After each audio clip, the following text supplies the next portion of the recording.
Thank you for being here. We're live.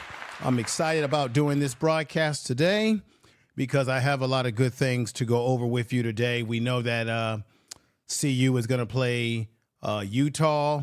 Utah has kind of fallen from grace with their record. I think they got a 4-5 record. They're in 14th place within the Big 12 conference. And of course, CU has moved up to number 2 in the Big 12 conference. We got a lot of good news on the front, everybody, but we can't be complacent. I know the team is ready to go, but right now we have dropped to number 2 at 5-1 in the conference, 7-2 overall. CU is in a good position to win. Everybody coming into the chat room, everyone listening out there in the clouds, I appreciate you coming over. But CU is in a position to take the destiny in their own hands, move up in the conference to take on. I think it looks like they're in a pursuit to play BYU in the Big 12 conference. That's what I believe may take place as CU is moving on up to a deluxe apartment in the sky. Tell the truth. Oh, we're moving on up. Let me show you how we're moving on up, everybody. The rankings are changing. Just a week ago, they were ranked 21. This is their path to getting into that national playoff bracket, which is a bracket of 12 teams.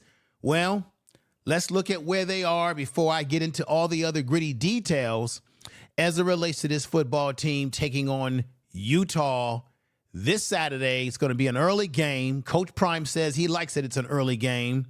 But let's go ahead. I mean, this conference, with all the teams that are in it, Oklahoma State, Kansas, Texas State, Iowa State, Baylor, Kansas, UCF, Houston, BYU, Cincinnati, TCU. There were a lot of haters out there that didn't think that we were going to be able to compete with some of these teams. And look at what you would know, that CU is now moved on up to a deluxe department from 21st to now 17. There's the chart. Look at that chart right now. They are 17th behind Kansas State. Imagine if they would have beat Kansas State. They would be in that 16 spot, possibly, maybe even moving on up to 15. But these are the teams in front of them. They've got Kansas State. They got Texas A&M, right? SMU at 14, Georgia at 12. They have a chance to move themselves up in that ranking for the playoff system, especially if some of those teams you see on the board lose games. Now, if they win it all out and get to the Big 12 championship, it will cancel out the game against K-State, obviously against Nebraska, because that would put them in bona fide contention to be picked to be in that 1 of 12, because a big part of the criteria is that they do want to see teams win out their conference and get quality wins and what have you. And CU has everything in their hands to win and to lose. So everything is in their hands. They got to take care of business against this ball club right here, Utah. Coach Prime has a lot of respect for this program, for what they're about. Coach Whittingham, Coach Prime said that he had a lot of respect for Coach Whittingham. Coach Whittingham said he has a lot of respect for Coach Prime. He notices what the team does in terms of how dangerous the receiving core is that he is going to have to take on. I've got some news for you. I think that we are going to be able to handle Utah handily in this game, because when I go and do research on Utah, there are a lot of areas that they struggle in. And I think they're going to have problems with our receiving core. What they're going to try to do, I think this is what the game plan is going to be. They're going to try to run the ball. They're watching film. They're studying. They're seeing where there's some vulnerabilities with CU in terms of, can they stop the run every time? So they're going to try to employ their run with their running back, Micah, not our Micah, not our Micah Welch, but their Micah, this guy right here. They're going to try number 2. And like I said, I've been saying this and saying this. It appears, what's going on, Coach Dre, Jeffrey Bay, and Alicia? It appears to me that the Big 12 has got an assortment of really good running backs in the fold. Okay, we got the goddess coming in the house, Sweet Pea coming in the house. I appreciate you all that are here.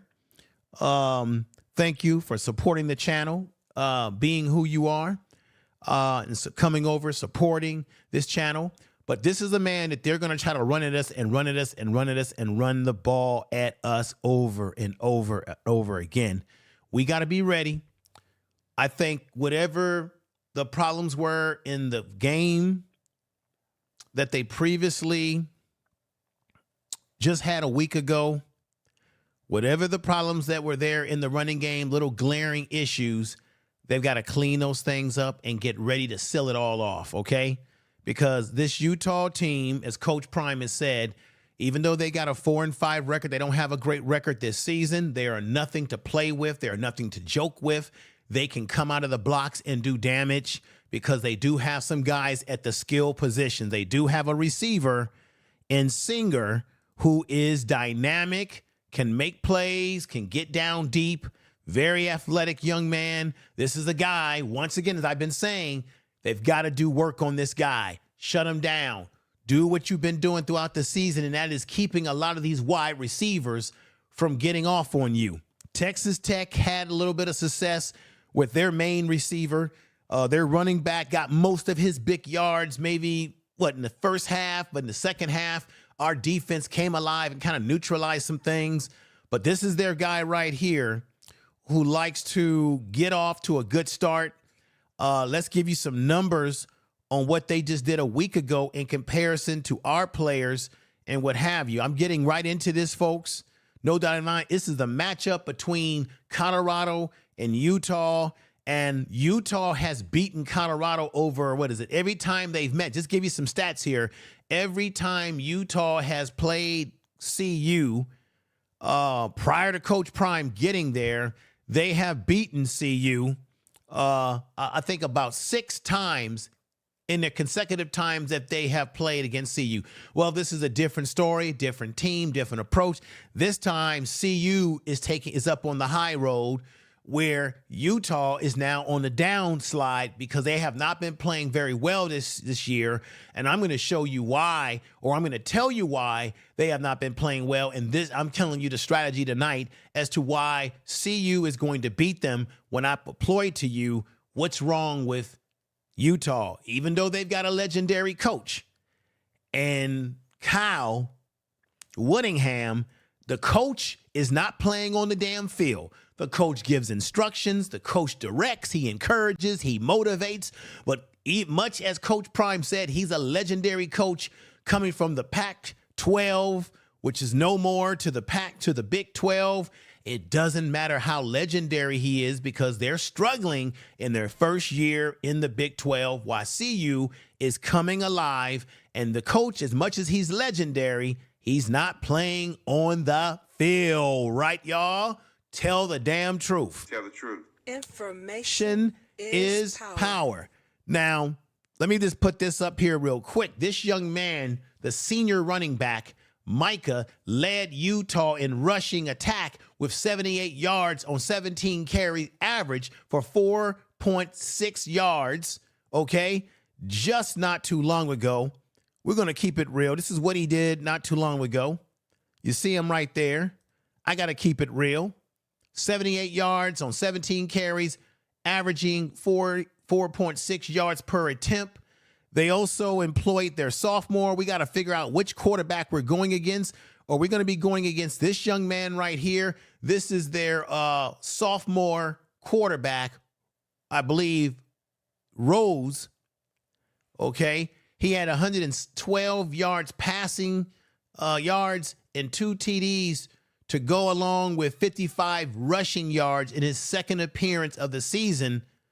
Okay, I think this was against BYU. Now, could it be him? Will it be him, or will it be their main quarterback, Isaac? right here. This is Isaac.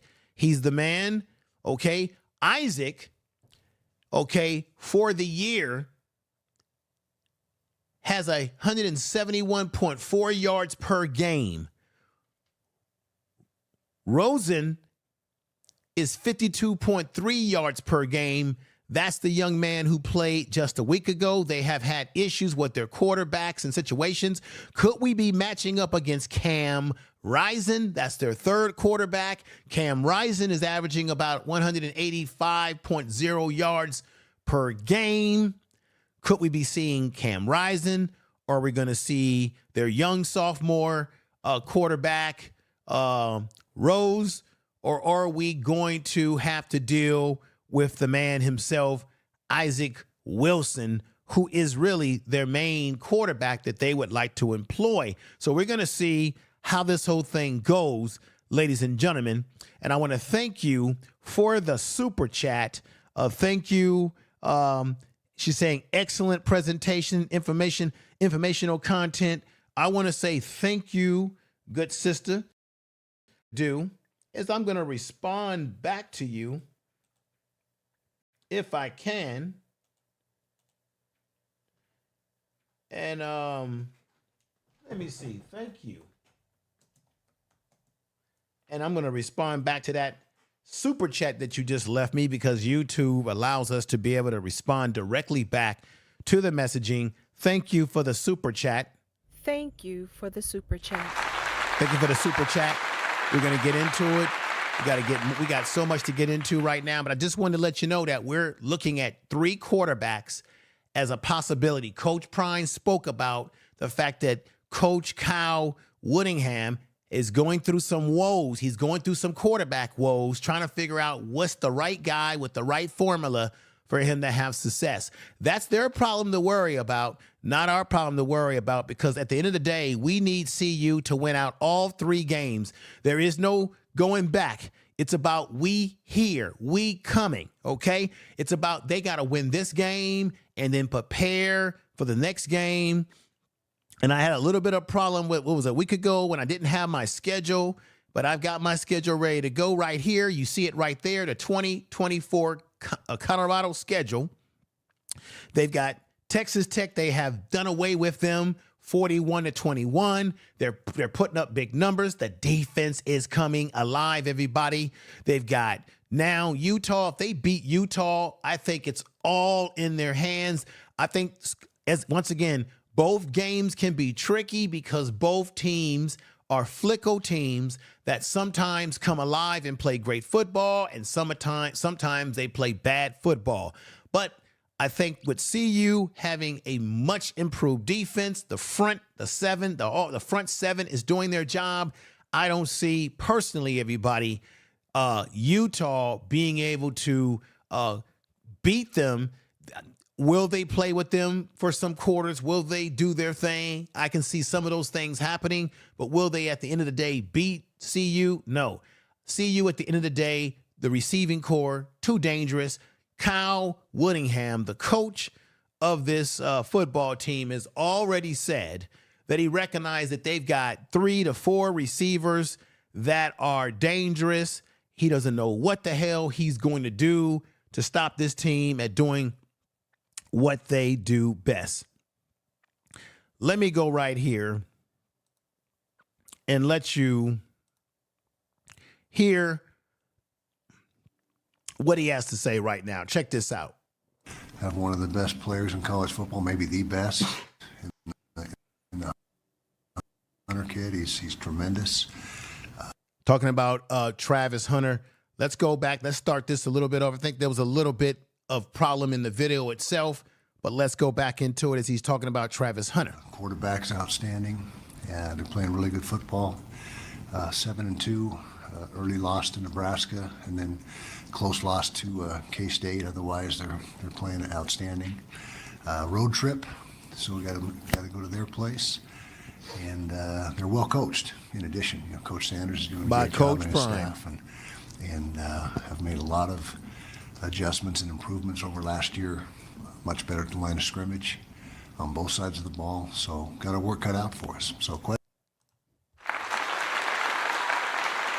All right. As you can see, Kyle Whittingham is admitting that Utah's got their work cut out for them. He recognizes his team has great talent that they're going to have to contend with. We're going to have to make sure we neutralize their wide receiver, but I'm more concerned, more than the wide receiver, I'm more concerned with their running back. Micah, we've got to neutralize this man. He had a great game a week ago. I think he played pretty well against BYU. We got to neutralize him because what they're going to try to do, which is basically basic football, is that they're going to try to run the ball to control the clock. You've heard me say this 1,000 times, but this is part of football.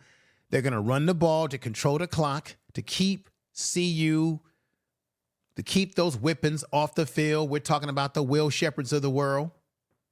We're talking about the Jimmy Horns of the world. Coach Prime said that Jimmy Horn Jr. is day-to-day. He did not commit to saying that Jimmy Horn will play guaranteed unless you have heard Coach Prime make a statement after his previous press conference on Tuesday. As of right now, he says Jimmy Horn Jr. Is involved in treatment. Let me put him up here right now. We need Jimmy Horn to play because he creates another threat on the football field. That's Jimmy Horn right there being talked to and encouraged by Coach Prime. He says that Tuesday that Jimmy Horn Jr. has been coming in for treatment. Beverly Alexander, thank you for being here. Prime Sports Media saying Texas is in the house. All right, thank you for being in the house. But Coach Prime saying that the young man is in treatment. He's looking at him day by day. They've got to see how he does in practice. Now, maybe today he's had a great practice. Maybe today he has shown something, and maybe they're going to surprise us on Saturday and he's going to employ his talents. But we need Jimmy Horn Jr. out there doing his thing, being at his best, because we want to not only beat this, we want to destroy this Utah team, because we want to start fast. We want to put them to rest very quickly. I do not like when we have these games where we get a lead and then late into the fourth quarter, we start making a few mistakes and the team start creeping in. That scares me. I do not want to see any of that this Saturday. I want us to put this team away, put them to sleep, put them to bed, give them milk and cookies and put them to bed. That's what I'm talking about. Put them to bed with the milk and cookies, say goodbye, bye-bye, score all over them, run all over them. And it all starts with us controlling the run, controlling what they're going to do, because that's their strategy against us. I assure you, everybody. Now, I have confidence that I feel confident that we are going to play in the Big 12 Conference Championship. We are already one of the most exciting teams in this conference. I think we're leading the Big 12 Conference in sacks and putting pressure on the quarterback. Coach Prine spoke about that. So we have a legitimate defense, which is why we're at number 17. Now, I want to let everybody know that this is the college football ranking system, and most people like the college football ranking system better because that's the system that tells you who has a chance to get into the national championship.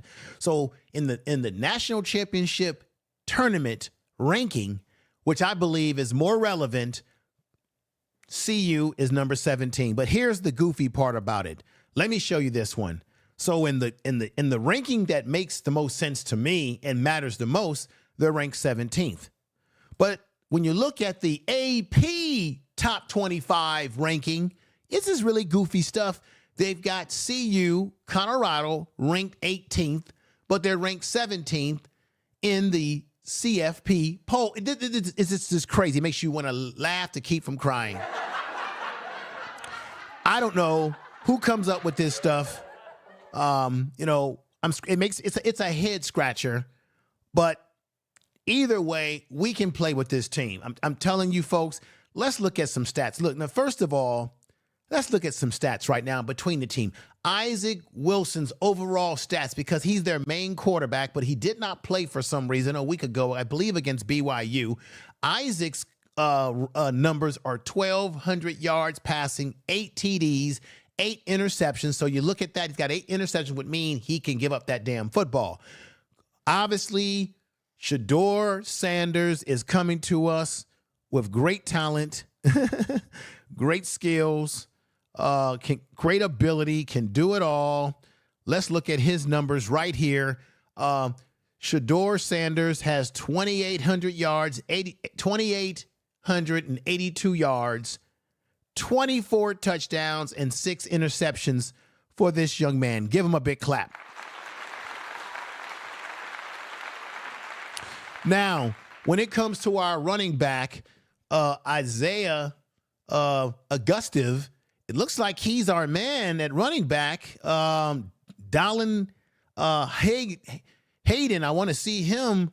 I want to see Hayden come alive in this game. We need him to come alive. But Isaiah has been coming alive. He's got overall 73 carries. I want his carries to go up in this game. He only had 13 or 7 carries last week, 12 carries, 10 carries. He needs more carries. Give him 25. He's got 73 carries for the year, 303 yards, 3 TDs. Pretty good. And then when it comes to the receiving game, no other than Travis Hunter. He's leading with great numbers. I'm going to go deeper into his numbers tonight at some point in time. But Travis Hunter has 69 receptions for 856 yards, 9 TDs. Let's not sleep on him at all. Well, how can we sleep on him? He is one of the major stars on this team. Now, I told you that Singer, number 3, is their number 1 wide receiver that we need to watch out for. What did Singer do a week ago? He has 44 receptions, 616 yards on the year. Let me not forget the stats for the running back for Utah, because this is what we have to deal with. The young man has 147 yards, 47 carries on the season for 860 yards, 3 TDs. That's what he's got going on right now. That's what's happening. That's what we got going on. These are the numbers. This is the breakdown, so on and so forth. I hope you guys are enjoying the program right now. Do me the biggest favor. If you're watching me live, wherever you are, if you're on your cellular phone, if you're on your desktop, your laptop, your iPhone, whatever you're using, a tablet, there's a button called share, and you can share me out right now while still watching the show at the same time. You can send it to Facebook. You can send it to Twitter or X.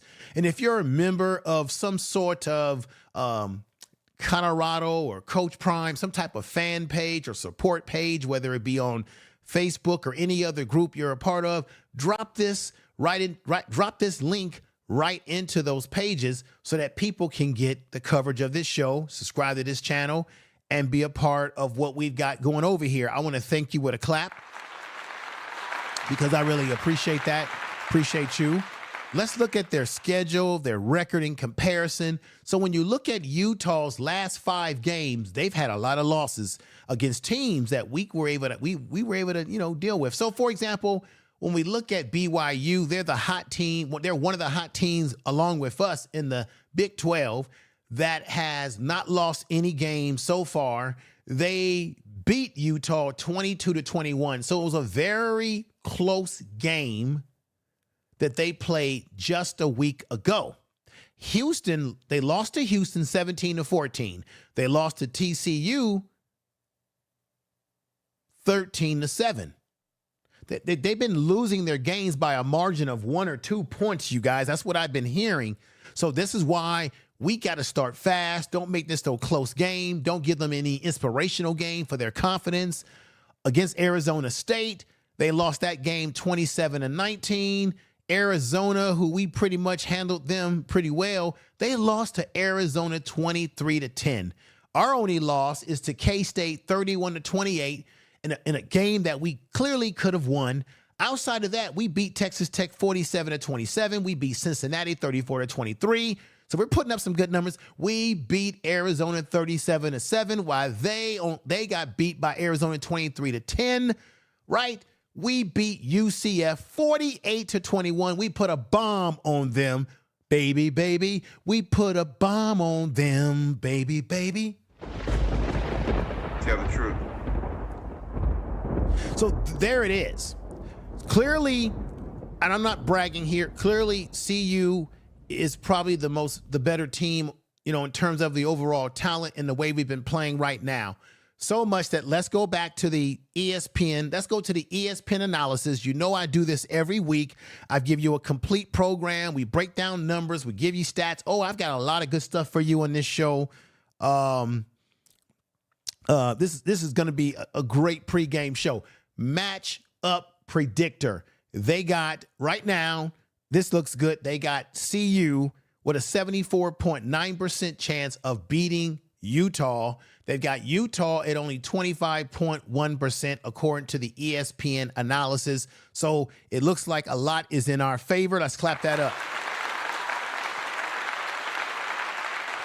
Once again, this is going to be a great match, a great matchup against Utah. Coach Prime has a lot of respect for this coach, a lot of respect. We're going to get into some of the things that Coach Prime has to say about the team, about the coach, and what have you. Let me say, these are the keys to the game. They can't stop our receiving core. They just got to let this man, Isaiah, run. Let Augustive run. Let Travis Hunter do what he does. The man who I think, again, who has been the sleeper. Some people think that Wester has been the best receiver on the team. He is the sleeper of this team. There's Wester right there. I wanted to get a good thumbnail picture of him, and that's a good one right there. Wester has been sort of the secret whipping in this receiving core. If you agree with me, everybody, put sevens in the chat room, get the algorithms cranking. Caught on Camera is here saying, yo. Richards is here saying they have a good rush defense. Well, they've had some. I'm gonna let you know they are stout, as Coach Prime said up front. They are a stout team, so we're gonna have to be concerned about that. But I think if we get that running game going, get them out to the edges. If they're stout in the middle, let's get some running out to the edges part. Test them on the edges. Test that secondary, because I don't think their secondary can play with us. And I'm going to show you why, or I'm going to tell you why in just a moment. We've got Caught on Camera saying he was telling them about the fans throwing water bottles on the field, and the referee's replay was last week was a nasty game in Texas. Those folks were nasty out there. They were throwing tortillas, tacos, whatever we want to call it. It was damn right nasty. I think that the NCAA should investigate that whole situation. You had the ball boy trying to knock the ball out of, our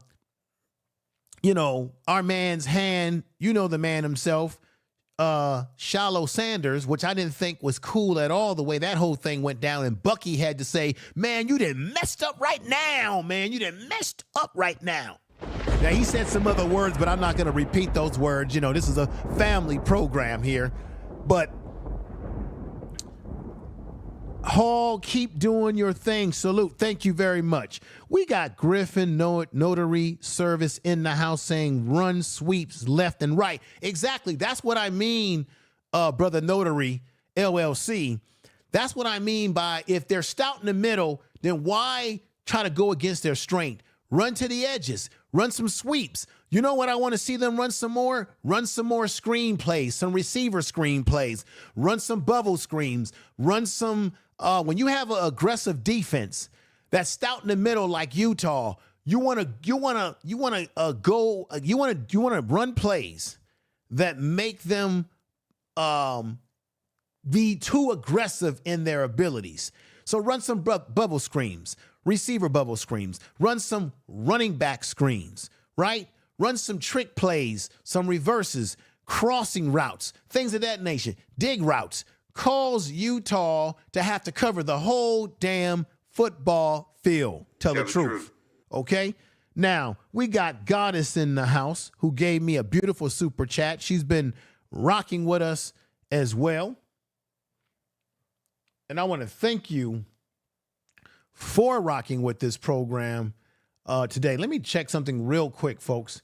I want to check something real quick. I want to refresh something and see how this whole thing turns out to refresh. Because I'm saying, why is it that I can see people on this screen, but I can't see anybody in my other screen over here? So let me refresh that. And there we go. We're refreshing. We're refreshing right now. And let me do something real quick. There we go. Welcome to the Mod Goddess. Welcome to the Mod crew. And thank you for all your support so far. Thank you. Really appreciate it. So let's get back on track here. So there was a lot of nasty things that were going on in that game that I did not like, did not appreciate. And so we're going to have to keep our eyes on some things going forward, because I think what's happening is that you have a lot of teams, maybe fan base across the country, who are jealous of what CU is doing. And they're trying to take it out on the team when they're actually on the field, when they're in a hostile environment. I'm actually glad that we're not playing Utah in Utah and we're playing them at home. We're going to have our crowd behind us to juice us up, to pump us up. I love it. This is it's not going to be no late night game. It's going to be an early game, which is great. Coach Prime says he likes these early games as well. Another area that we need to watch out for, and I don't think they can handle our receiving core, but this is Eli Davis, number 9. He's one of their top defensive backs in Utah's defense. So he's going to be covering, following. He's going to be following the man himself. The man himself, the Heisman man himself, Travis Hunter, right? Travis Hunter, to me, is the best player in the Big 12, and he's the best player in the nation. Should be the number 1 candidate for the Heisman. He's putting up good numbers. I'm going to show you some data on him. But let me go ahead and show you something else. Utah's linebacker, number 20. Okay, this is Barton, number 20. Make sure you keep an eye on him on Saturday. This guy flies around. He's a hell of a tackler. He tackles well. He's one of the heart of their defense, along with their stout interior defensive linemen. So let's keep our minds on some of that as well. Now, let me put this up on the board. This is something that I want everybody to recognize. And here's a great picture of Coach Prime right now. I think we're going to be just fine, because we've got some young up-and-coming guys on this team that are going to change everything for us. Who are those 2 young guys? Let's see. Number 53, let's give him a big hand. That's brother defensive lineman Walker. I think Walker has something like he has 1 sack on the year, 20 tackles. That's Walker. He's flying all over the place last week, making plays like a pro, doing everything that you require a guy like this to do. He is stepping up. He is making big plays in the Big 12. The other guy that we need to give kudos to, when you got people like this, you're going to be in the game. And mind you, these are guys who stepped up when we had other players that were out due to injury and what have you. You know who number 88 is. That's the man himself. That's McNeil, who made fantastic plays in that interior of the defense while he's working in the inside, getting sacks as well.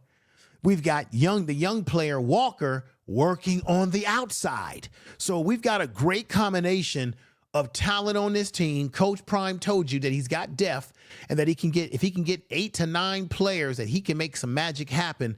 Man, he's got all kind of talent on his team. We need to give them great kudos right now. Let me show you something right here. This is very important that we keep this in mind. Very important. Very, very, very important. Okay. Let's go back over here. Let's slide back down. Check this out. So Kyle Whittingham, his team has been struggling, as I said before, him and Coach Prime. Coach Prime has a lot of respect for him. he has a lot of respect for Coach Prime and what Coach Prime is doing at CU. He spoke highly of Travis Hunter and what he brings to the table. Okay, he has spoke highly of what Shador brings to the table as a quarterback that can, do it all. Here's another picture of Walker that I want to show you, okay, out there doing the damn thing as well. This fantastic. There's Shador again doing his thing. So they're concerned about these guys, these key players on the team. But let me show you why they need to be concerned. Let you see their stats. Pop that on the screen. Here are some 2024 Big 12 football stats for Utah. Overall, Utah is 4-5. Their points per game is 22.56. Okay. Total points is 203. First downs, 164. Rushing yards gained so far this year, 1537. Rushing loss, 183. Rushing attempts, 313. Big conference ranking, they're now 14 in this conference. Let's put this one up now. Here are some of the overall stats for Utah when it comes to the nation, all right, as a team, in the Big 12 conference. Passing yards per game, 22.41. They're 81st in overall passing.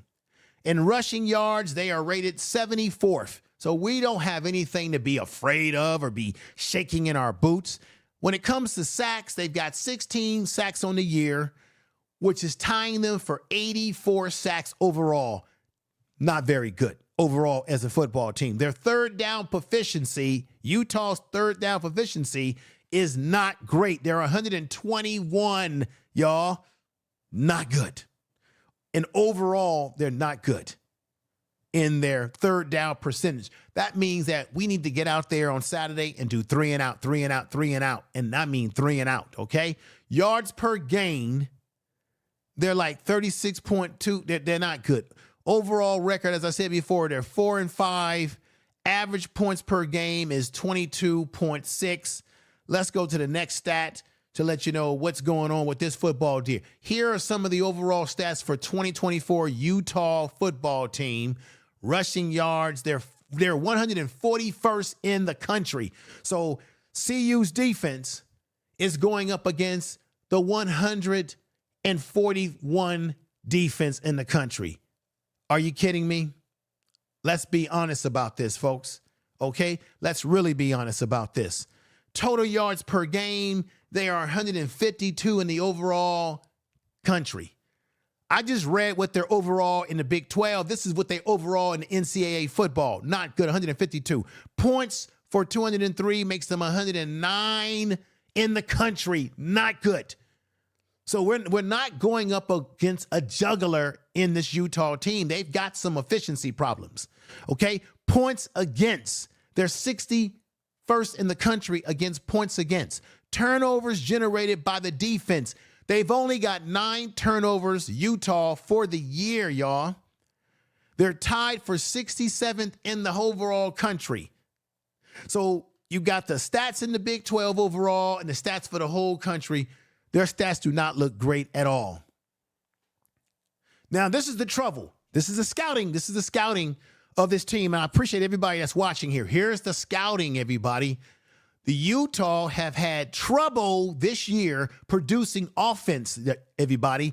And some say that their offense has lost its identity.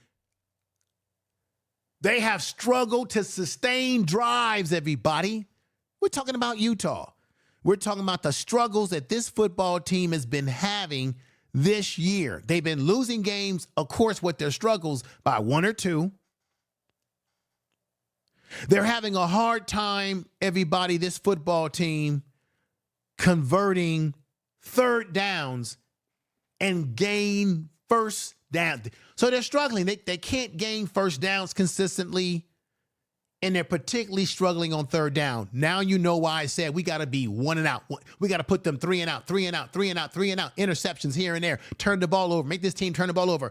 Put pressure on them because we know pressure busts pipes, okay? Special teams. Now, I ain't going to lie. our football team, CU, has had their struggles with special teams. But their special teams, Utah special teams, is not special. Utah has had some struggles with their special teams, including their missing field goals.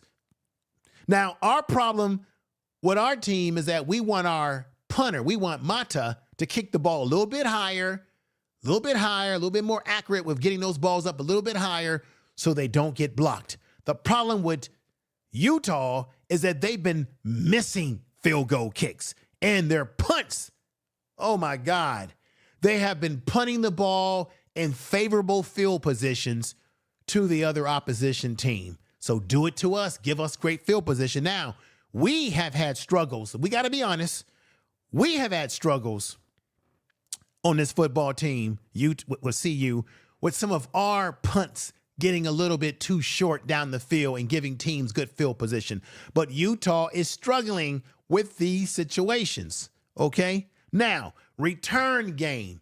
Utah ranks low, everybody, very low in the FBS for both kick returns and punt returns on average. This is very, very, very, very not good. Not good for them, but good for us. Last but not least, the most important thing, red zone. You get the ball in that red zone, you want to score. We want to make all sorts of magic happen, everybody. Tell the truth. Check this out. Utah has also had trouble with defending teams in the red zone. So what do we want to do? We want to get that ball down the field, get ourselves in the red zone, run the ball with Isaiah Augustive or Hayden, whoever's available to us, get in the red zone. Because once we get in the red zone, I'm looking for CU to do serious damage, because Utah, after I have scouted them, I've had a chance to look at what their weaknesses are. They are bad in so many areas. They're bad in terms of rush defense. Yeah, they are stout. Is power. Yes, they are stout, but they've been struggling on all levels of football, y'all. All levels of football. I'm telling you, give me 1 minute, y'all.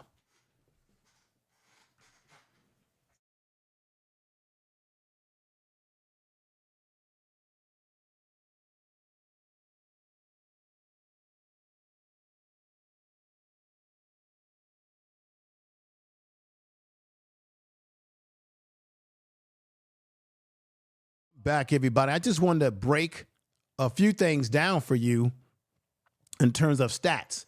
Let me give you one last one. Tackling. Oh, my God.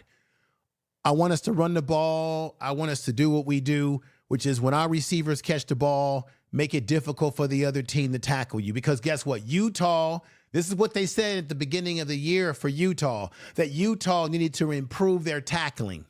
All right, Utah need to be more explosive. They need to reduce the number of explosive plays that they allow. Okay, run defense. They need to improve their run defense. I hope we run all over them on the edges, whatever we got to do, even though they got some stout guys in the middle. Okay, Utah needs to sack the quarterback. They have not been very great at that, and we got an offensive line that has been improved. And if you know, as much as I know, if you give Shador all this time to set in the pocket and do what he does, he's going to hurt you. He's going to destroy you. He's going to make mincemeat out of you. He's going to make you look real silly that everybody's going to laugh at you. All right? Like you see him there practicing.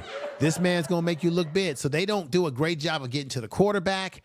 Utah, they said that Utah needed to generate more takeaways. And I said tonight, they don't do a great job of that. What am I saying? What is the prediction? Well, this is why the ESPN predictors predict that CU will beat them at 74.9%, because Utah has so many problems, which is why they are a 4-5 team. I'm not saying this to say that we should take them lightly. We should go in there and not take them serious. We should go in there and take them very, very, very, very, very serious. But I think we are, because we got the right coaches that are doing the damn thing. And I want to say something before I go into some of my video clips, because last week I gave a lot of credit to my man right here, Warren Sapp. I said that I know that Warren Sapp is not the defensive line coach. Warren Sapp is sort of like a assistant coach who's earning his bones. He's a motivator of players.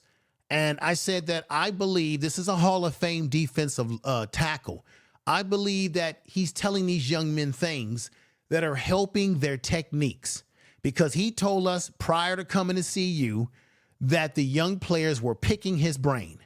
I recognize that he is just one of many established coaches on this team that are making things work. And let me show you why I know this. The man who is the defensive line coach, who has NFL experience, Mr. Coach Lewis, who had some coaching experience on the defensive line in Seattle, and I recognize him as a guy that played with who? He played with the Rams. He has NFL experience. It is Mr. Lewis who is the defensive lineman coach. I understand that. I respect that. I'm just saying that I think that all these coaches are motivating these guys to be their best, okay?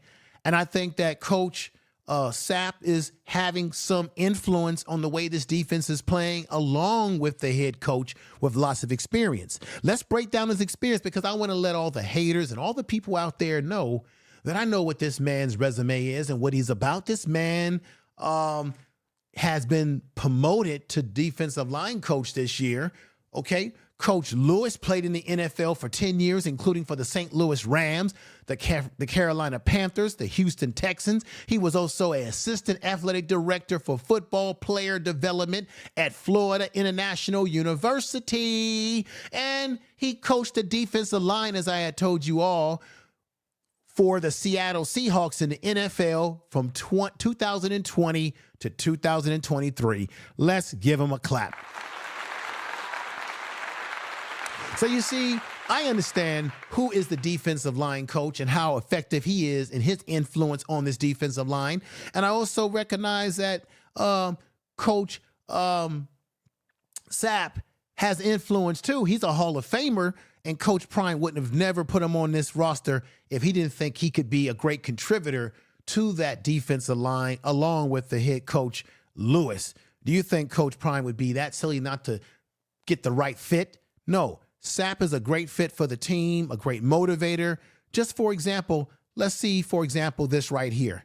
Sapp gave great motivation in practice on this day. Check this out. Y'all already know what it is. Every day we get out here, we have a chance to get better. We're in the middle of something right now. We finna take off. Let's go get them. Let's go show them who we are and what we do. You hear me? Yes, sir. So let's go to practice. Let's go right here, baby. Dominate on three. Let's go, baby. I ain't gonna talk to you long. Let's go. Dominate on three. 1, 2, 3. Dominate on three. Let's go. All right. Woo. Dominate on three.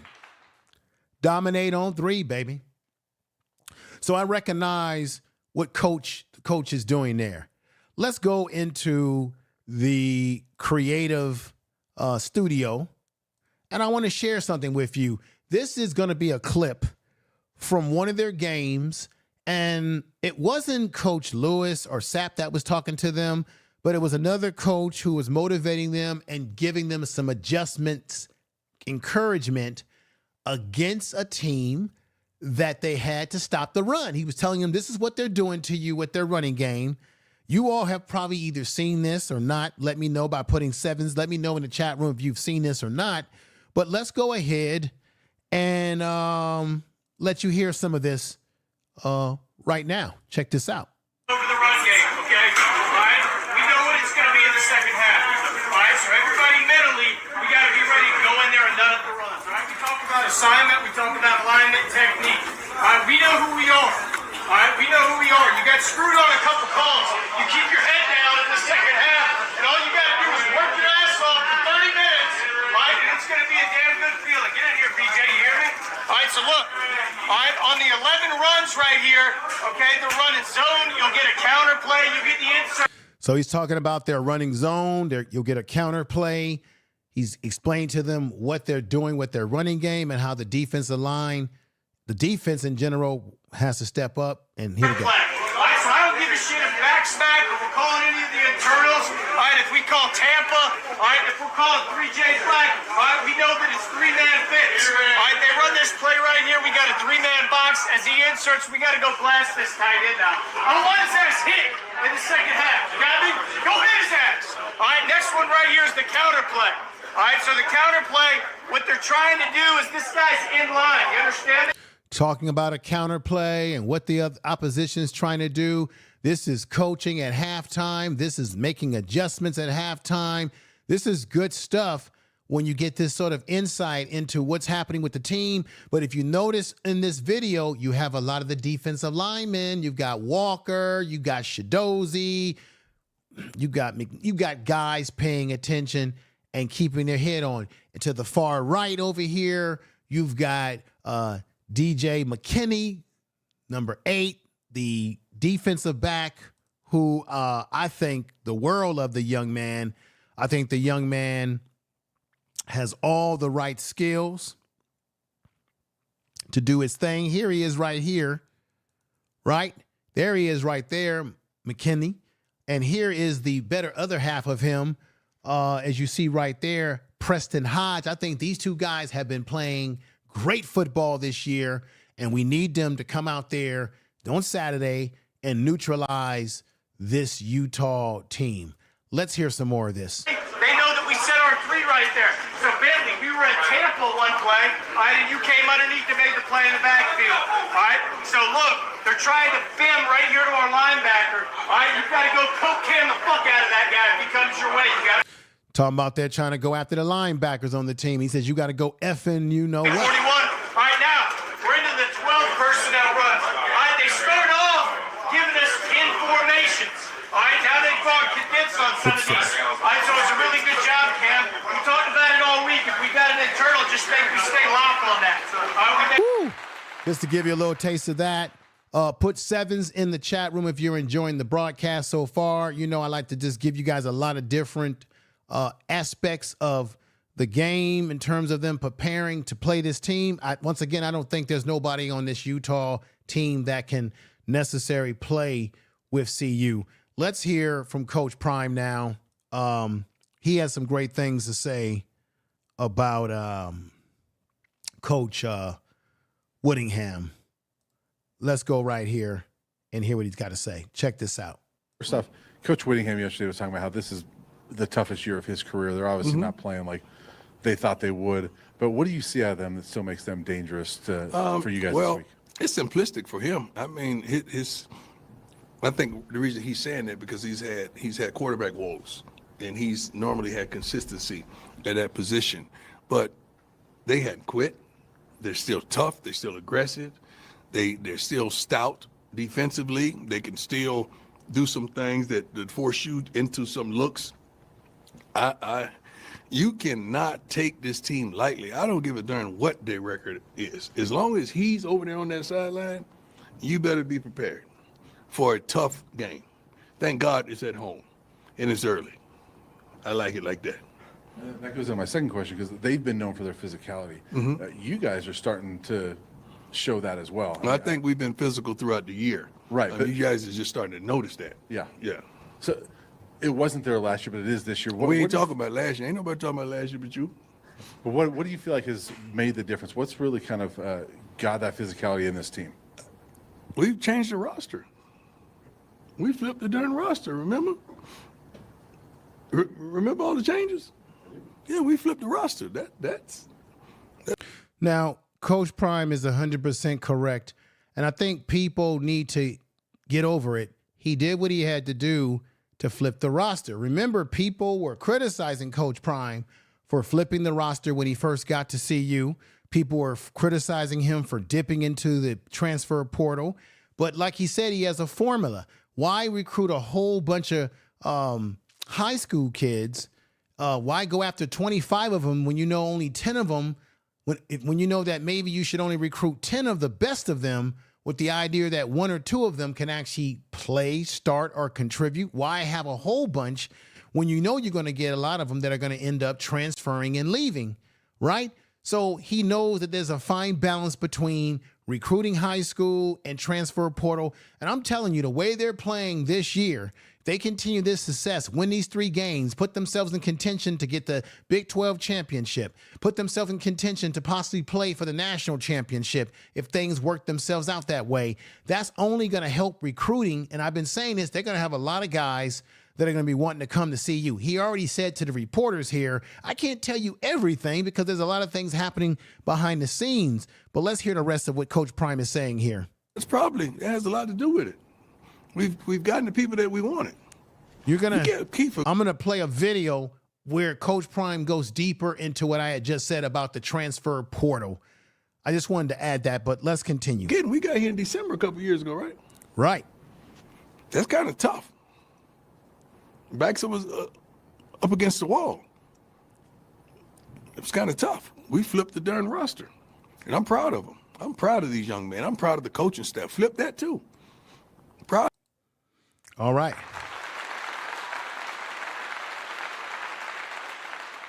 Now, Coach Kyle Whittingham had more things to say about this CU team. Check this out.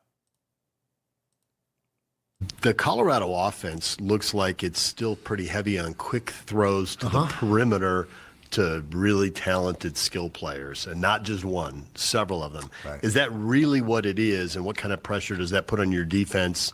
It's one-dimensional on the one hand, it seems like, but on the other hand, it's really good at that dimension. Yeah, they're running the ball a little more efficiently and with a little more frequency than last year. About 80 yards a game. I can't remember the exact stat last year, but I don't think it was that much. It was more 50, 60 yards a game, and they're getting about 400 overall, and about 230 whatever throwing the football, or 330, not 230, 330 throwing the football. But yeah, the quarterback has a quick release. He's a terrific quarterback. He'll be one of the most likely the top players taken in the draft next year. And as you mentioned, not just Hunter outside. They got 3 or 4 guys they can get the ball to. Let me stop it right there and see what Goddess is saying. She says Brian Hoyer was very critical of Coach Prime in the beginning, so I love how Coach Prime deals with his sneaky question. Yeah. He's asking him. Like I said, a lot of these people, they want to jump on the bandwagon, but I want you all to remember each other as who were the people that were riding with this team. Because like I said a week ago, you're going to have a lot of people. The more, if CU continues to win out and do great things, you're going to have a lot of people who are going to be trying to creep into the chat rooms. A lot of people in the mainstream media and even on social media that's going to be acting like they was rocking with Coach Prime the whole time when they were not. I want you to remember those names, take those names down, remember these people, because they're going to try to creep in when they think that we have forgotten that they were the original haters. Keep that in mind, everybody. Let's continue. So that's a big part of what they do is getting the ball. Speed and space is what we call it, getting the ball. Speed and space with these receivers. They got one out of Wester. All right, Travis Hunter, letting them do their thing. Yeah, most definitely. Now, let's go back in here and let you hear what Coach Prime, when he went into further detail about the transfer portal and what you do when it comes to recruiting high school kids versus guys that are already in the system. That's what I was getting at when I was speaking a little bit earlier. Let's hear Coach Prime now. Here we go. How this is going to play out, but also it's a tremendous balancing act that you have to do between the portal and high school. God, I don't want to let you in on so many things, but let me just give you this example. He doesn't want to let them all in. Just say we get 25 high school players. How many is going to play that freshman year at the most? Let's say 4 or 5, right? And so now you got 20 guys redshirted. So when you go through that spring with that 20 guys redshirted, how many are you going to retain after that spring? Or how many are going to jump in the portal on you? Let's just do it. If any one of you going to go statistically and try to calculate this, I already done it. So it's going to be how many? Half. Okay, why don't I just focus on 10? Guys that can, see, when we grab a freshman. That's why I said that, we everybody. expect that guy to play. We're not looking at, hey, man, we can just redshirt you, develop you. No. We're looking for you to come in and play some football. I don't give a darn if it's a walk-on, if it's a Cash Cleveland. We expect you. Will that man be Julian Lewis Juju? Now, reports earlier today that was put out is that Juju is going to be visiting one of the big teams in what was it? Is it Georgia or something like that? He's taking another visit to Georgia in the SEC. I believe it's Georgia. Let's hear the rest of what Coach Prime is saying. Play. So our approach is somewhat different, heavily scrutinized, heavily criticized, but we know what we're doing. So if anybody ever did the homework and the statistics of these young men, that people have a class that they say is the #1 class in the nation, then 5 of those guys play or 4 of those guys play, then the rest go through the spring, then they jump in the portal. Give me those numbers. Don't give me the numbers of where you rank nationally recruiting, because this is like an NFL team. You always say who won the draft. Then the team gets killed all year. You don't say nothing else about it. Who won the draft last year in the NFL?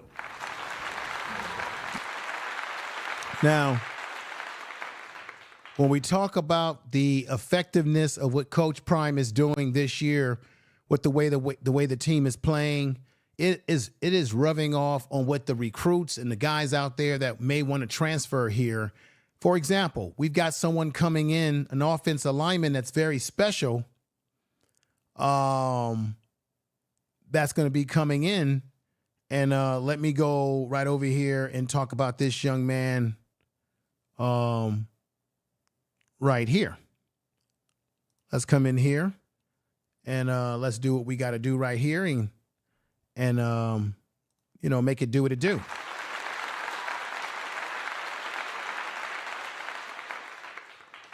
So this young man right here is Michael Carroll. He's a interior offensive lineman. He played his ball at the IMG Academy.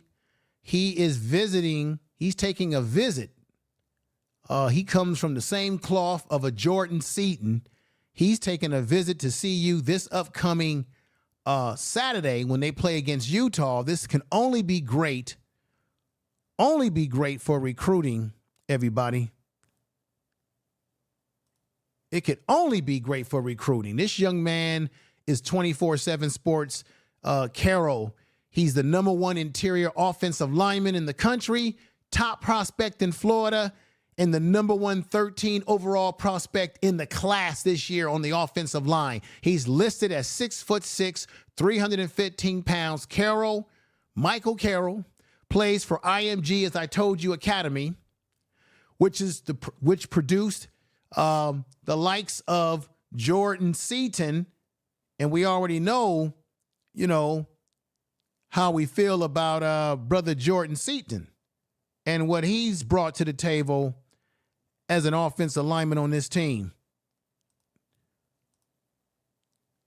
So let's not forget what he brings to the table. Let me put Jordan Seaton up here. Here's Jordan Seaton right here. And he played at the same academy. And we know what Jordan Seaton has done to make a difference in our offensive line. Now there's this young man. Can we snab this young man who's made a commitment to Alabama? He's a 5-star inside interior offensive lineman, Michael Carroll. Can we make a difference in trying to turn his focus away from Alabama to CU? And because there's a connection between him playing at IMG like Jordan Seaton, we need Jordan Seaton to definitely get in his ear and tell him, man, come play here, okay? Jordan Seaton, Colorado's offensive lineman, Jordan Seaton, and Cash Cleveland, who Coach Prime is going to be talking about. I'm going to play another clip. There's the connection right there. So I hope this young man is impressed by this week's game, especially if they win the game. It's going to go a long way. And hopefully he's thinking about taking his time and focusing on, CU could be the place for me to be, to make a name for myself like Jordan Seaton's doing right now. Okay.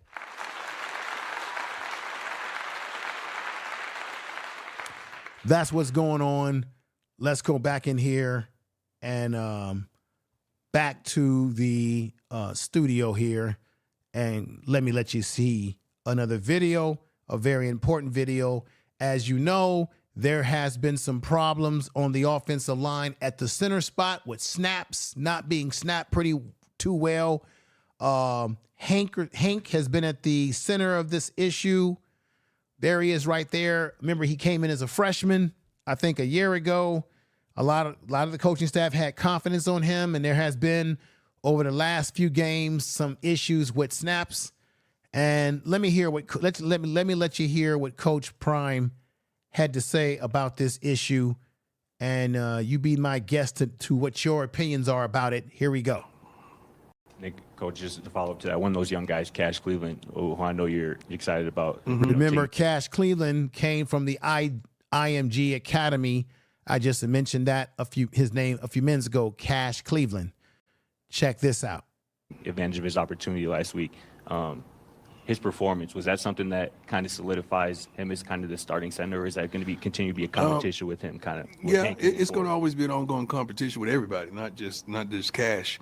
But he's performing. He's been consistent. He's grading out wonderfully, and he's not making many mistakes. The main thing is to get the ball to the quarterback.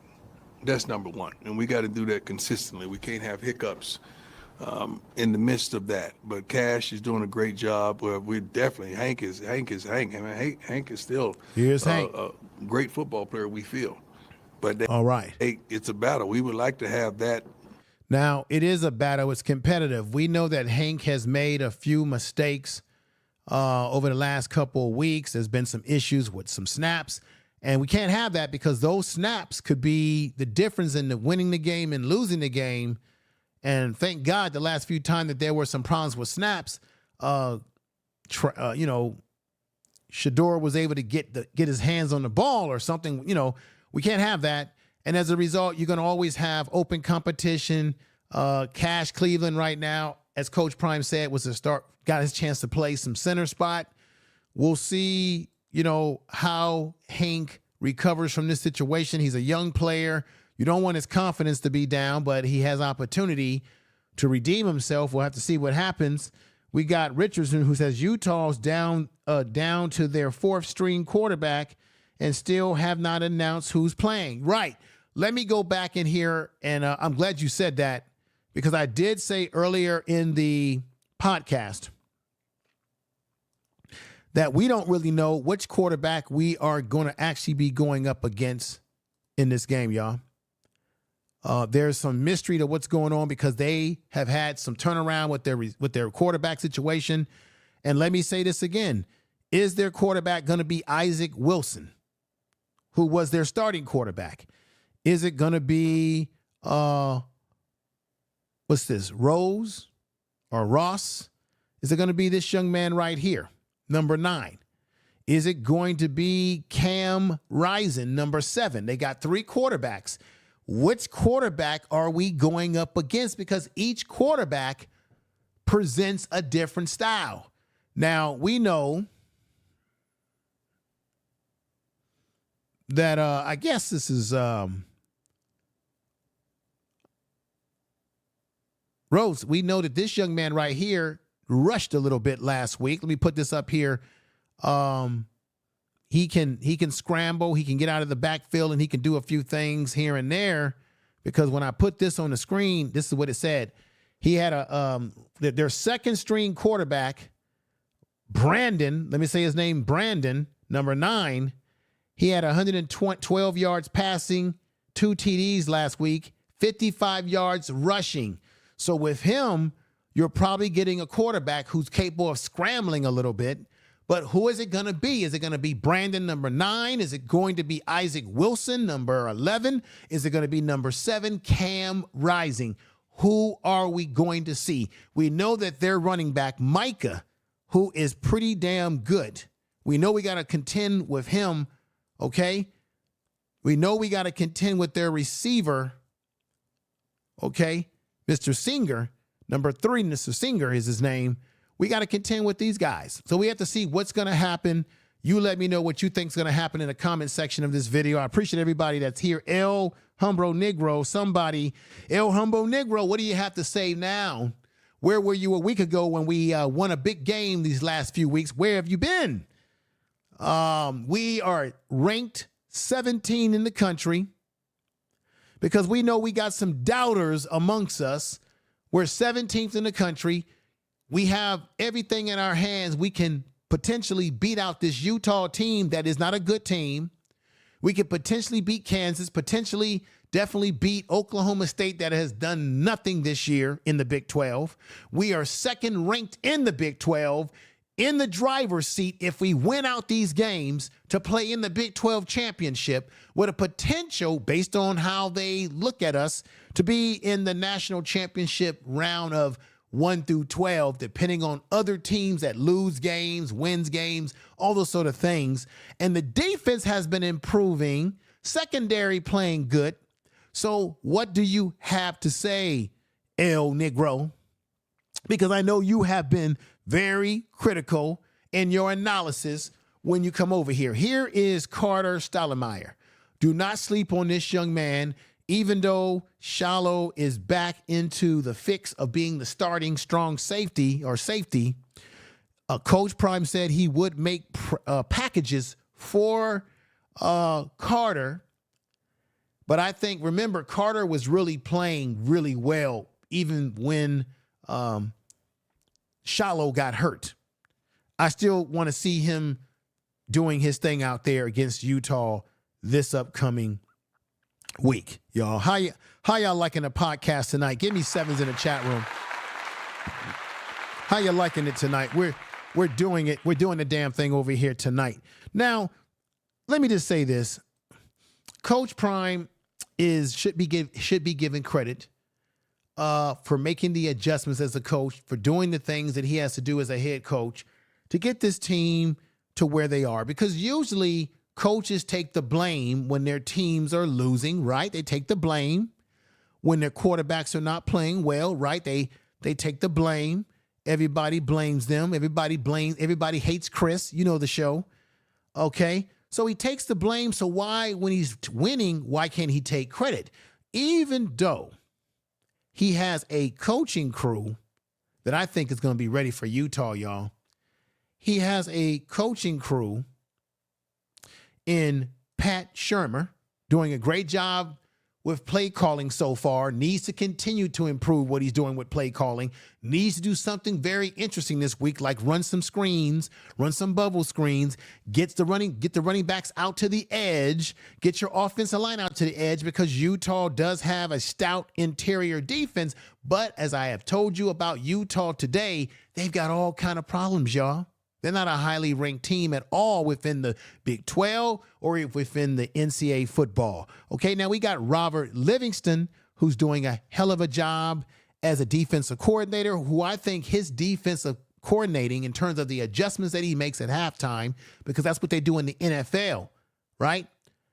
Let's not forget what they do in the NFL, y'all. They make adjustments. They make big-time adjustments in the NFL to play calling.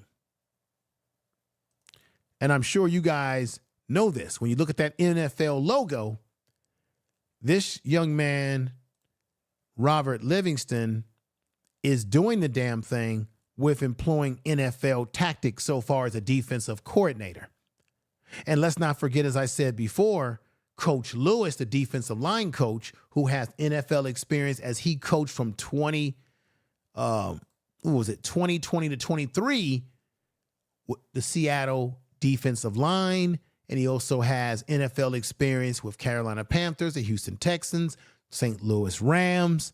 And let's not forget the inspirational talking and speaking of Warren Sapp, who's a NFL Hall of Fame defensive tackle, employing motivation. And you know he's whispering to these kids and giving them some technique issues. Coach Prime, we got to give it to him, has assembled a pretty good staff this year. He already said that he had to flip the staff a little bit, and he has done that, and they're playing better. We are a far cry away from what was going on with Sean Lewis from a year ago with the offense. So let's give it a clap up. Let's not be haters. Let's tell the truth about what's going on with this football team. Once again, these two guys right here, McNeil, number 88, they've got to continue playing lights out football. This young man right here played lights out football, Walker. You're doing a great job. Here's the big picture. Colorado is second in the Big 12. They got to just win out these 3 games, and they may find themselves playing in the Big 12 championship against BYU potentially, and maybe playing for a national championship this year.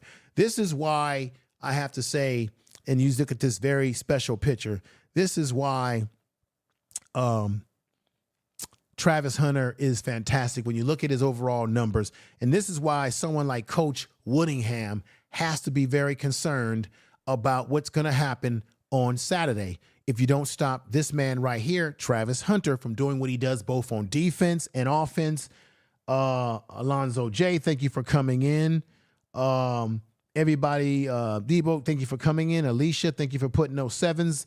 Everybody for watching the program tonight. We're getting close to conclusion, but let's look at Travis Hunter's numbers. Tell the truth. Now, Travis Hunter stats rank amongst the Big 12. He's number 1 in snaps played.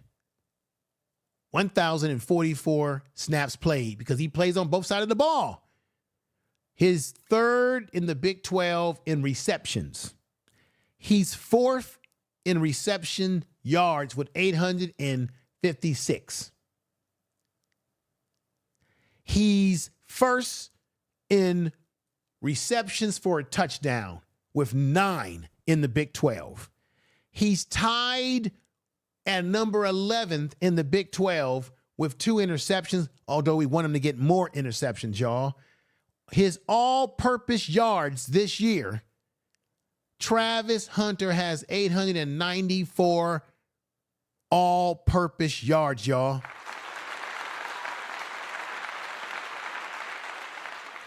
He's tied in the Big 12 for 3rd place when it comes with pass breakups on defense. With pass breakups on defense, Travis Hunter represents 7. He puts in 7. All right. This is why this man is in a race for that Heisman Trophy and should not be denied the opportunity to get that trophy, y'all, if he continues to play at this level, at this course for the rest of the season, for the next 3 games, y'all. What do you believe? Let's go in here and get some of your thoughts in the chat room for just a moment before I call it a conclusion. Let's go with Xavier Wolf, who says, Dallas Cowboys need this man.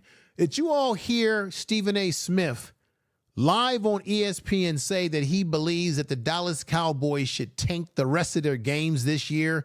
Whoa. So that they can get an opportunity to draft Deion Sanders. What do you all think about that? Wow. Let's go in here. Richard says this. He's number 1 because nobody throws his way. It's true. Just like Deion Sanders was when he played in the NFL. The goddess is clapping for Travis Hunter. She's giving him nothing but craps.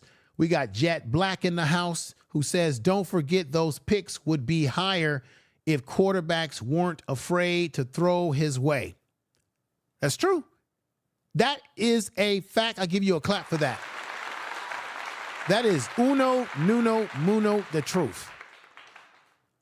See, my only concern about Travis Hunter, not Travis Hunter, but Shador going number 1 in the draft is that 9 and 10 times you usually go to a really bad football team. And I really don't want him to go to a bad football team. Sometimes it pays for a quarterback to drop because when they drop, they go to a better organization. When you pick that number 1, yeah, you get the top money and all of that. You get the high contract. But you go to a football team that sucks to high heaven. I just got to be truthful about that. Tell the truth. Let's see. Alicia says, welcome. Isaiah says, protect the quarterback. Yeah, protect the quarterback. Isaiah Wolf says this. Xavier, let me say it right. Xavier Wolf. Xavier Wolf says, it's bad. Cowboy fans are down. Rendis, please be nice to us. Tank all your games, Xavier Wolf, so that y'all can get them. Just tank all your games. Don't worry about no playoffs, no NFL playoffs. Just lose every game. It's time for y'all to get rid of, the guy at quarterback anyway. Y'all paid him all that money, and look what the results are. Let's see. Richard says he's not going nowhere. He loves Colorado. Oh, no, I'm not talking about Deion Sanders going to Dallas as a coach. I'm talking about Shedeur Sanders, the quarterback. That's what Stephen A. Smith was saying, that maybe the Dallas Cowboys should tank their games so that they can get the #1 draft pick. That's what I'm talking about. Okay. Tell the truth. Let's see what the goddess is saying here. She says, I want Shedeur to go somewhere that has a ready offense and a defense and a supportive head coach. Guess, okay, well, let me tell you how that works, my good sister. Usually that happens when you go to a team in the lower rounds. So when you look at teams like, for example, let's say, I would like to see him go to Pittsburgh, because Pittsburgh, they need a quarterback. That's what I'm saying. I would like to see Shedeur go to an organization. Let me name the organizations. I would like to see Shedeur Sanders be drafted to an organization that has a tradition of winning, a team like the Pittsburgh Steelers. Hell, even my 49ers. Right, there's talk about the Raiders. But the Raiders, I think the Raiders are cursed because they keep leaving cities that have supported. I don't know. But maybe he'll be there. Atlanta would be a hell of a place. They've got a young, now I think they drafted someone behind him, but Atlanta would be the place. A young team, up and coming. What other team? What other teams out there? I was going to say Baltimore, but they still got Jack. Maybe you can draft him to Baltimore and have him learn behind Jackson.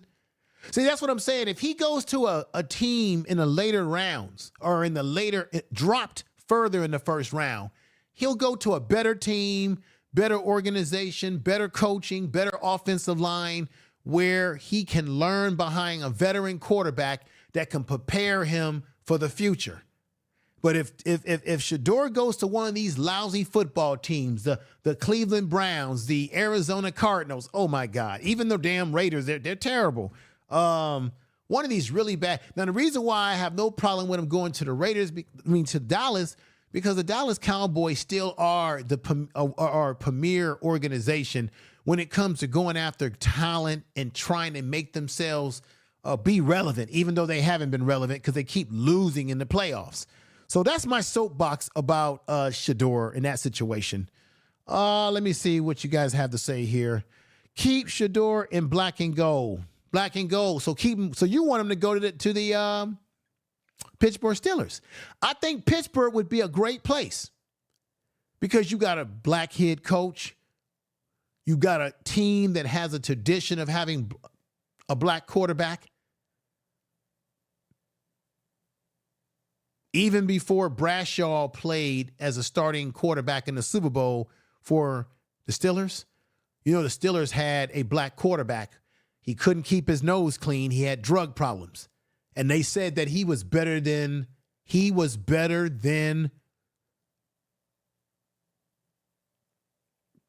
Bradshaw. And I can't think of the brother's name. There's a documentary about him. Forgot his name. But there was a brother that was a quarterback. Some of y'all football aficionados, make sure you write it in the chat room. The name of the brother that was a quarterback, played in Pittsburgh. He was dominant. When Terry Bradshaw got to Pittsburgh, he was on the bench because he was not a good quarterback. There was a brother. They said that he was way better. Even Terry Bradshaw said that the only reason why he won 2 Super Bowl is because the brother had a drug problem. If that brother would have kept his nose clean, he would have been one of the first quarterbacks. He would have been one of the first quarterbacks and one of the first black quarterbacks to win back-to-back championships with the Pittsburgh Steelers. What was that brother's name? Can somebody put his name in the chat room? I think it was Galloway. I think it was I think it was Galloway something. I don't know. But he had a drug problem, and because of his drug problem, that allowed Terry Bradshaw to get himself out there. Let me see. Okay, so Richard says I don't want him to go to the Giants. The Jets, hell no. I don't want him to go to the Jets. I don't want him to go to no Jets, no Cleveland. Now, wait a minute. Miami might be a great fit because you know why? The kind of offense that they run is predicated on the passing game. They have a great coach. They've got some offensive weapons with the receivers. Miami would be a great. I don't want him to go to New Orleans. I can't stand New Orleans. I don't like their colors of their uniform. I don't like their colors. Wait a minute. I like their colors. I like black and gold. I don't like their uniforms. I don't like the logo on the helmet. It's goofy. I know it's a French symbol, but I don't like it. I don't like the stadium that they play in. It's old as Methuselah.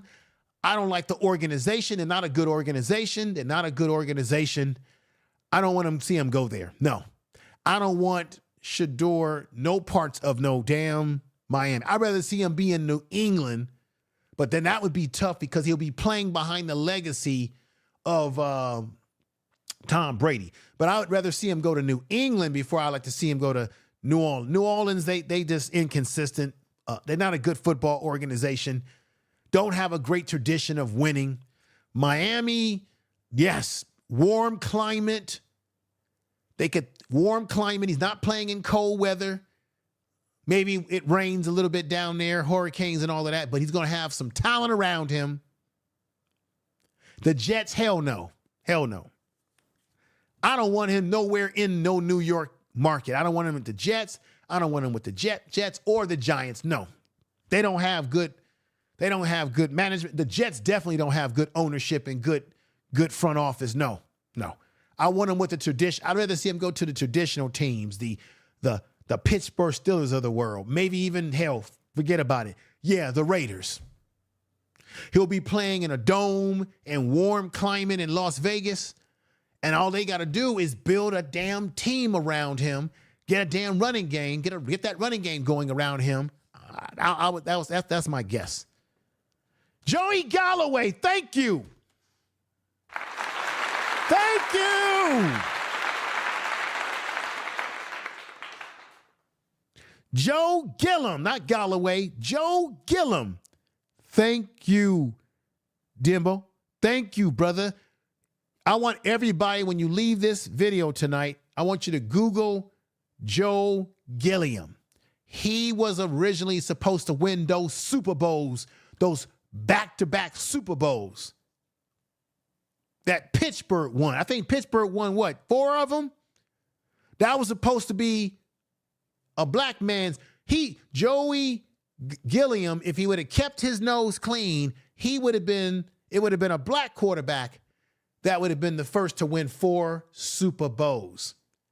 Joe Gilliam's supposed to have 4 rings on his finger. When Joe Gilliam was with the Steelers, even Terry Bradshaw said that Joe Gilliam was a better quarterback than him. He had a stronger arm, he read the defense better, and he can move and run.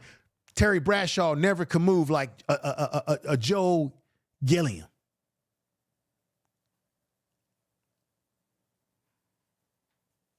Because of his drug abuse and substance problem, he never fulfilled his ability and potential. It's a damn shame. Tell the truth. That's the only reason why Terry Bradshaw is in the Hall of Fame right now. That's the only reason why Terry Bradshaw is on some damn Fox News, some Fox Sports talking right now. Because he won them 4 Super Bowls and played it all around that great talent. And a lot of that talent on that Pittsburgh Steelers team came from historical black colleges. Tell the truth. Tell the truth. Thank you for that. You really made my night by telling me that. Joe Gilliam called ball at Tennessee. Yeah, he played at Tennessee State. Bradshaw said he was better than him. Exactly. There's a documentary about it. Exactly. See, I'm not telling y'all no lies here. Everybody, let me see. We got Guest Mac in the house that says New York. We got Jet Black who says Keith Shador in black and gold. New Orleans. I guess you must be a New Orleans. I don't want to see him go to New Orleans because I just don't think New Orleans has a great football organization. They have not had a history of being a organization that builds great teams. Yeah, they won a Super Bowl when Sean Payton was there and they had, what's his name? But that was just for a minute. That was for a minute. Now they're they're not the same team. I don't want to see him go there. That's just my opinion. Maybe I'm wrong. Maybe I'm right. No, nothing personal against you. We got Beverly Alexander says Shador's been in Vegas a lot. Yeah. If the Raiders have a bad season and they get the first round pick, I don't think that the Raiders would be a bad place for him to go. And I'm saying it because he's going to be playing in a warm weather city in a dome, and all they got to do is build around him. I don't want him going to Cleveland in a cold weather environment. I do not like Cleveland.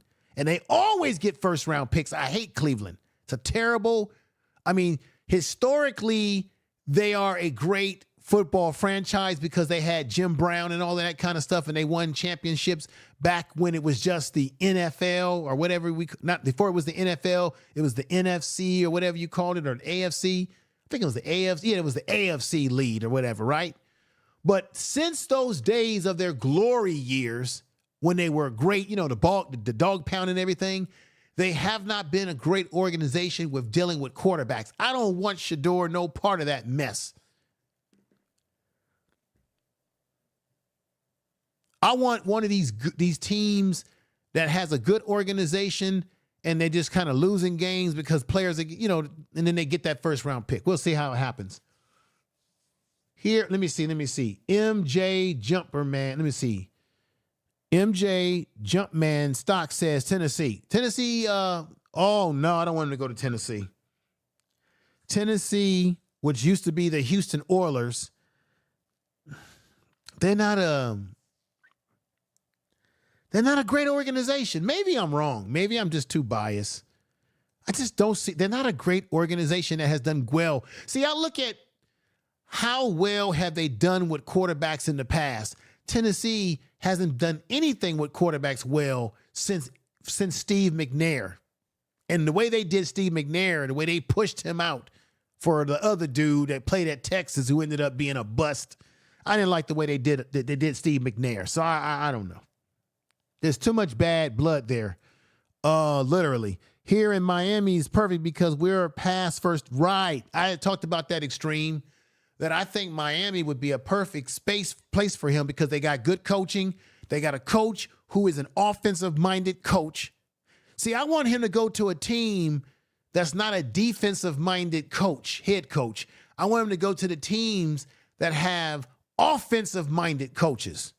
And Miami has an offensive-minded coach, and they already got receivers already there in an offensive line. Information is power. The problem with Miami is they don't have the right quarterback. Shador, they get Shador, they go to the next level.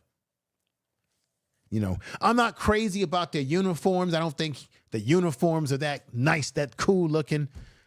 Seeing Shador. Information is power. Seeing Shador wearing this powder blue, uniforms look goofy. I wish they would change them uniforms or change the logo or something with that little dolphin. But anyway, that's traditional, stuff. But yeah, Miami would be a good place.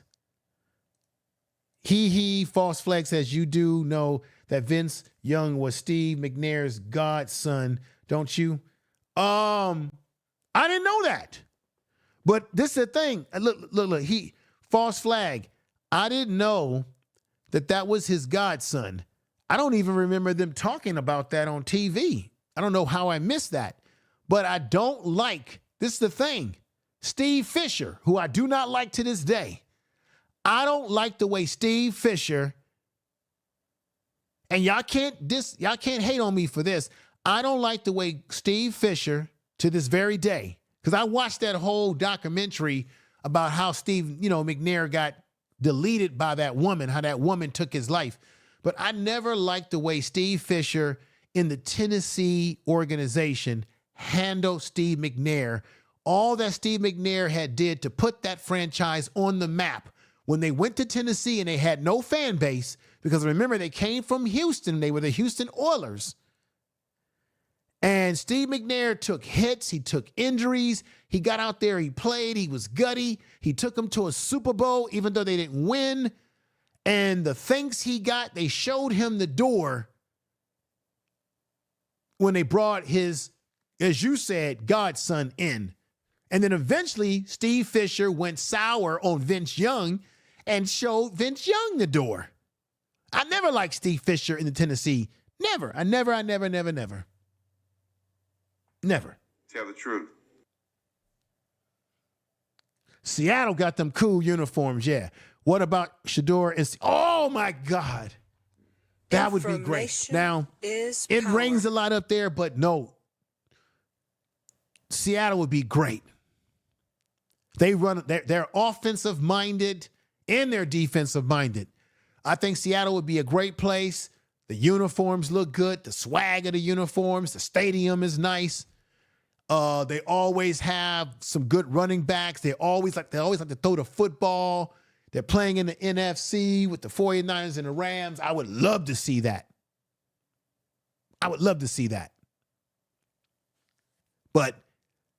And who knows? It could happen because you see what's happening in the NFC. A lot of the teams have bad records. So we'll see. Hell, I would like, look. I'm going to be honest with y'all. Power. I'm a 49er fan. We got, we got Purdy. But I'm not going to lie to you.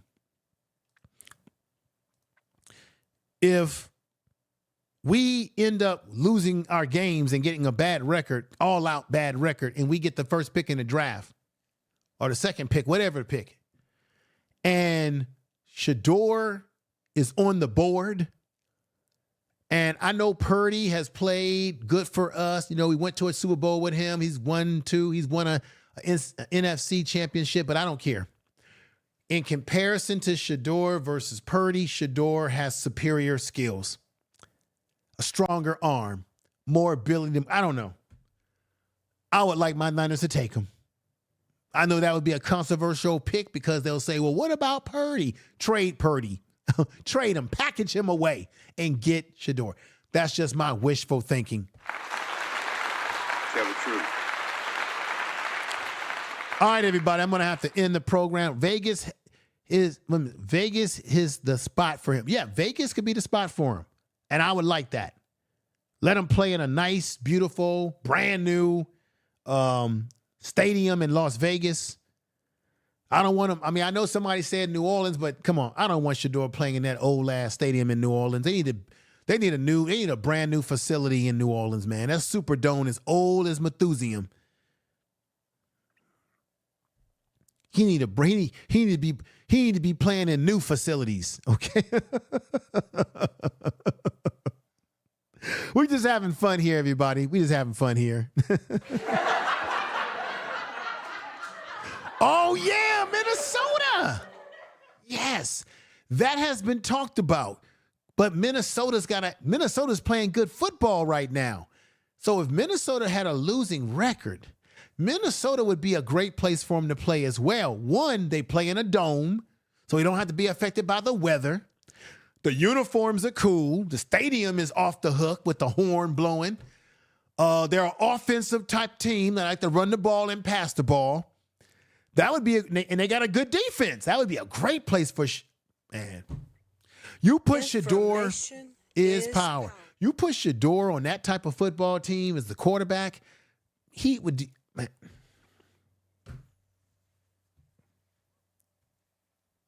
Please just don't let him go to Arizona. Don't let him go to Cleveland. Don't let him go to one of these shitty ass organizations. Tell the truth. I said, tell the truth. Tell the truth. All right, everybody. I'm having fun with y'all tonight. After talking. Okay, Gail says let me see. Gale is gonna be renovated the dome soon. Okay, they're gonna be renovating the dome soon. I hope so. They need to, because wasn't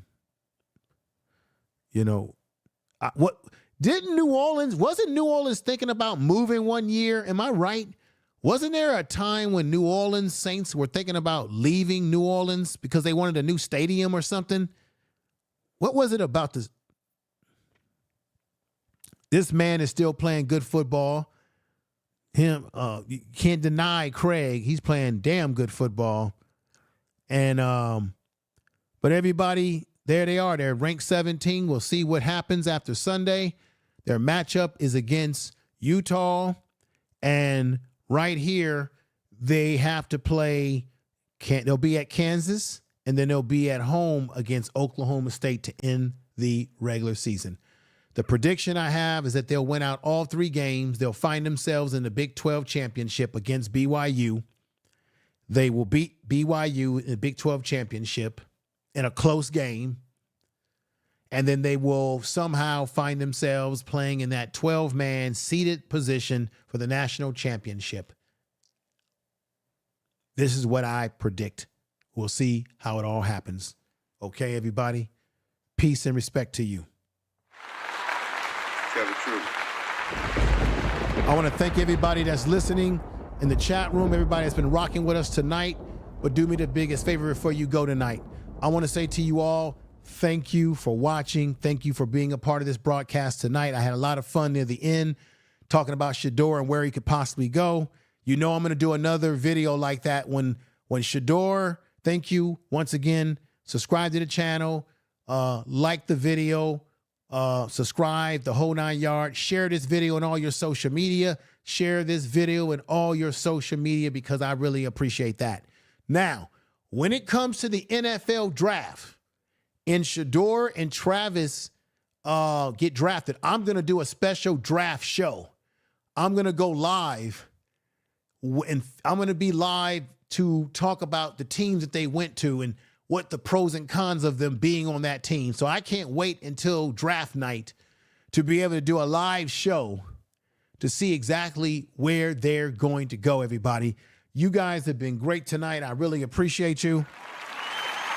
Let's get on out of here. Y'all take care. Peace and respect. This is Prime Sports Media. Y'all, thank you. Peace.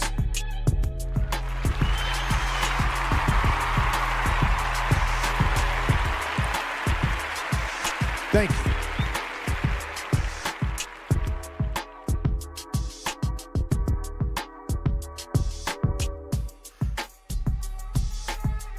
Tell the truth.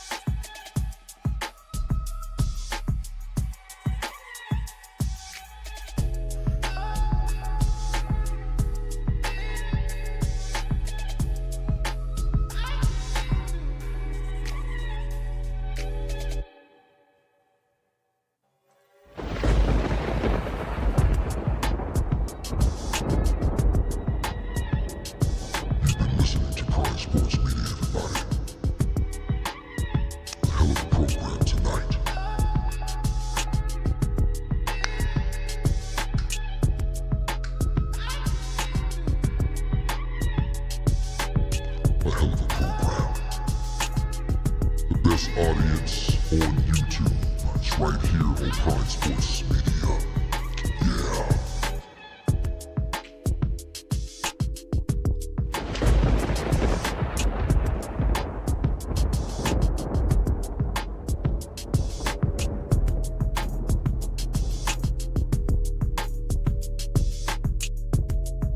Prime Sports Media.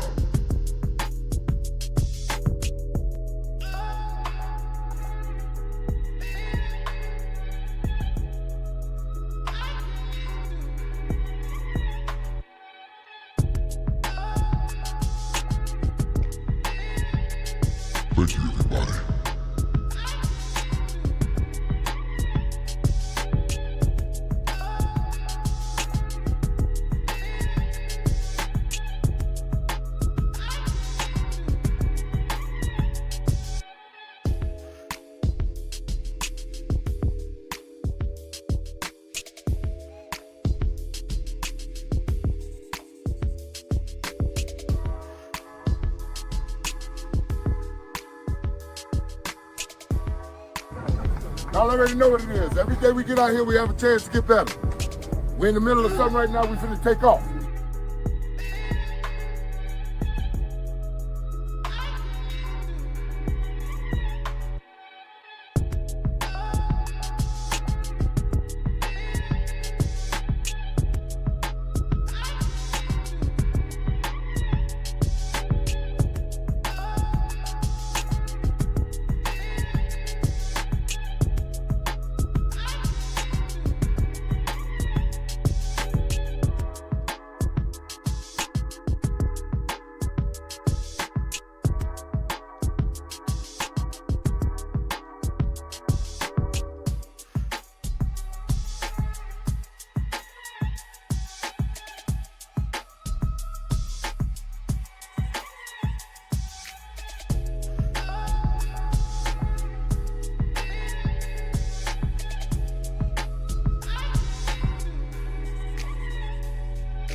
Media, Mike Lowe's, Prime Sports Media, Mike Lowe's.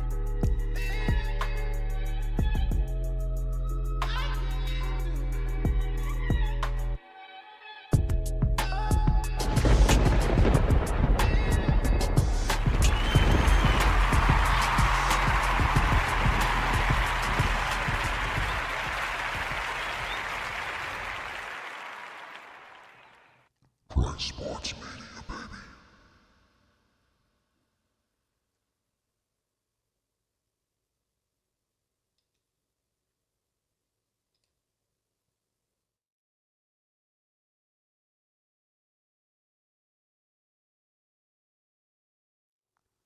Sports Media.